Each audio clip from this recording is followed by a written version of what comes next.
Hello. यहाँ पर semester 1 के लिए इलेक्टिव 1 और 2 यानी कि प्रथम गौण और द्वितीय गौण के लिए जिनका पेपर हिंदी है उनका पेपर 1 जो है उनके लिए एक प्रश्न है, मुरझाया फूल कविता का भावार्थ लिखिए।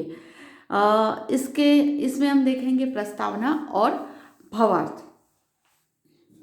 मुरझाया फूल कविता सुभद्रा कुमारी चौहान द्वारा लिखा गया है। कवयित्री ने इस कविता में जीवन के अंतिम पड़ाव का मार्मिक चित्रण किया है। यह कविता अत्यंत हृदयस्पर्शी है। वास्तव में इस कविता के माध्यम से मानव मन को भी जीवंत किया गया है। मनुष्य के जीवन को फूलों के माध्यम से समझने का प्रयास किया गया है। मुरझाया फूल कविता का भावार्थ देखने से पहले हम वह कविता देख लेते हैं। यह मुरझाया हुआ फूल है, इसका हृदय दुखाना मत, स्वयं बिखरने वाली इसकी पंखुड़ियां बिखरना मत। गुजरो अगर पास से इसे चोट पहुंचाना मत। जीवन की अंतिम घड़ियों में देखो इसे रुलाना मत। अगर हो सके तो ठंडी बूंदे टपका देना प्यारे, जल न जाए संतप्त हृदय, शीतलता ला देना प्यारे। यह थे काव्य। अब हम देखते हैं इसका भावार्थ। मुरझाया फूल काव्य लेखिका का उन्नत काव्यों में से एक काव्य है। कविता मानव भाव को व्यक्त करने का सबसे सरल और सुलभ साधन है। ऐसे में हृदय अहंकार की भावना का परित्याग करके विशुद्ध अनुभूति मात्र रह जाती है। तब वह मुक्त हृदय हो जाता है। ऐसी स्थिति में मनुष्य के मन में जो वाणी निकलती है वह कविता होती है। कविता मानव को स्वार्थ और लालसा से ऊपर उठाती है। मुरझाया फूल कविता ऐसी ही रचना है जो फूलों के माध्यम से यह बातें चरितार्थ करती है। जीवन की अंतिम घड़ी में जब मनुष्य फूल के समान ही मुरझा जाता है, ऐसे भाव इसमें अंकित किए गए हैं। लेखिका कहती है, बड़े लोग जब बूढ़े हो जाते हैं उनका हृदय कभी भी दुखाना नहीं चाहिए। वह सूखे फूल के समान हो जाते हैं।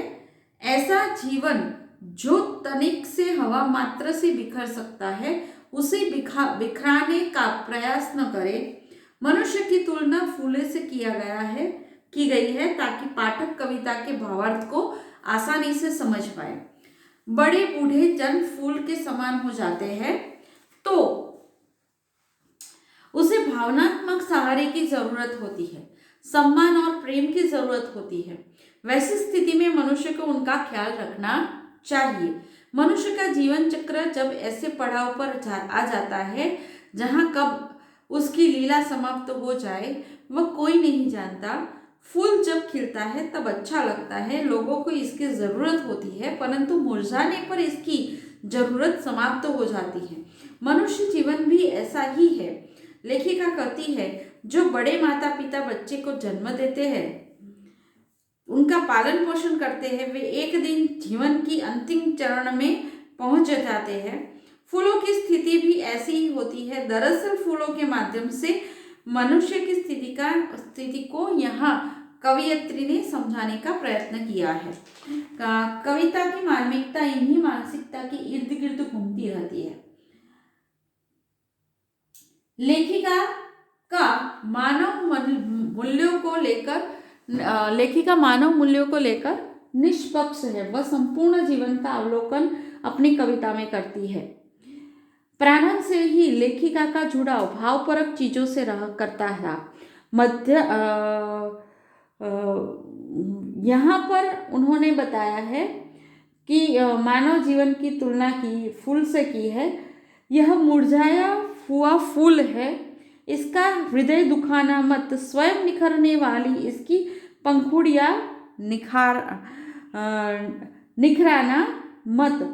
यहाँ पर उन्हें कहा है कि मन की आवाज़ को कागज़ के पत्रों पर उनकी उकेर के लेखिका ने मानव मात्र को संदेश दिया है कि हमारे बड़े बूढ़े माँ बाप मुरझाया हुआ फूल ही तो है।